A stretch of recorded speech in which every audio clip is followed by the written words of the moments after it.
nom latin de cette ancienne plante, aujourd'hui drogue infâme, est le cannabis sativa. Même si elle fait partie intégralement de notre histoire, vous ne la retrouverez dans aucun livre. Le cannabis est l'une des plus anciennes plantes cultivées par l'homme. Les procédés de transformation remontent à 8000 ans avant Jésus-Christ en Chine. Au départ, la plante était cultivée pour ses graines, une bonne source d'acides aminés et d'acide gamma-linoléique.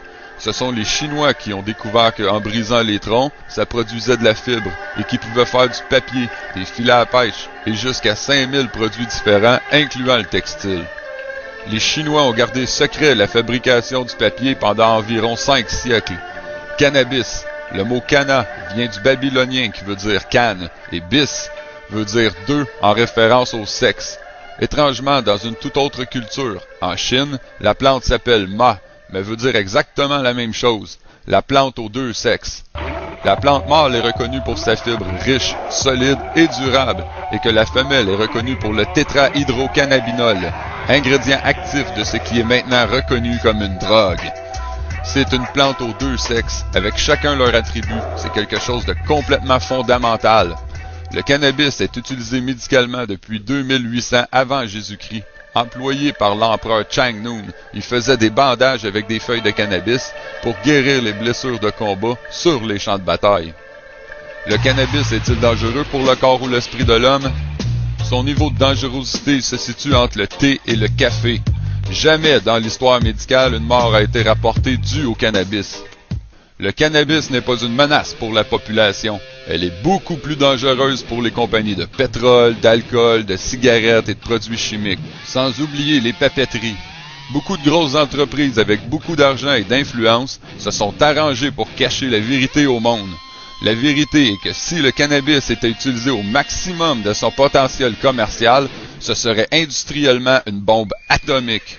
Malheureusement, les entrepreneurs ne sont pas éduqués sur la diversité des produits économiquement viables provenant du cannabis. Les super riches ont conspiré afin de désinformer et mentir au sujet d'une plante extrêmement versatile, qui, si elle était utilisée intelligemment, ruinerait leur compagnie.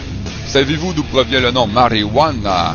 Au milieu des années 30, ce nom fut donné au cannabis pour faire perdre toute crédibilité et oublier l'histoire phénoménale de cette plante. En général, les informations que je vais vous citer sont vérifiables avec l'Encyclopédia Britannica, qui elle-même a été imprimée pour plus de 150 ans sur du papier fait de cannabis. Tous les livres d'école étaient faits en cannabis ou en lin jusqu'en 1880. Imaginez, c'était légal de payer ses taxes en Amérique de 1631 jusqu'au début des années 1800. Refuser de cultiver du cannabis en Amérique durant le 17 et 18e siècle était contre la loi. Tu pouvais être emprisonné en Virginie de 1763 à 1769 si tu refusais de cultiver du cannabis. George Washington, Thomas Jefferson et d'autres pères fondateurs des États-Unis d'Amérique faisaient pousser du cannabis. Benjamin Franklin possédait un des premiers moulins à papier et produisait à partir de sa matière première, le cannabis. Aussi, la guerre de 1812 avec Napoléon avait pour but de couper l'exportation du cannabis entre la Russie et l'Angleterre. Pendant des milliers d'années, 90% de toutes les voiles et cordes de bateaux étaient en cannabis. 80% de tout textile, linge, drap, draperie, etc.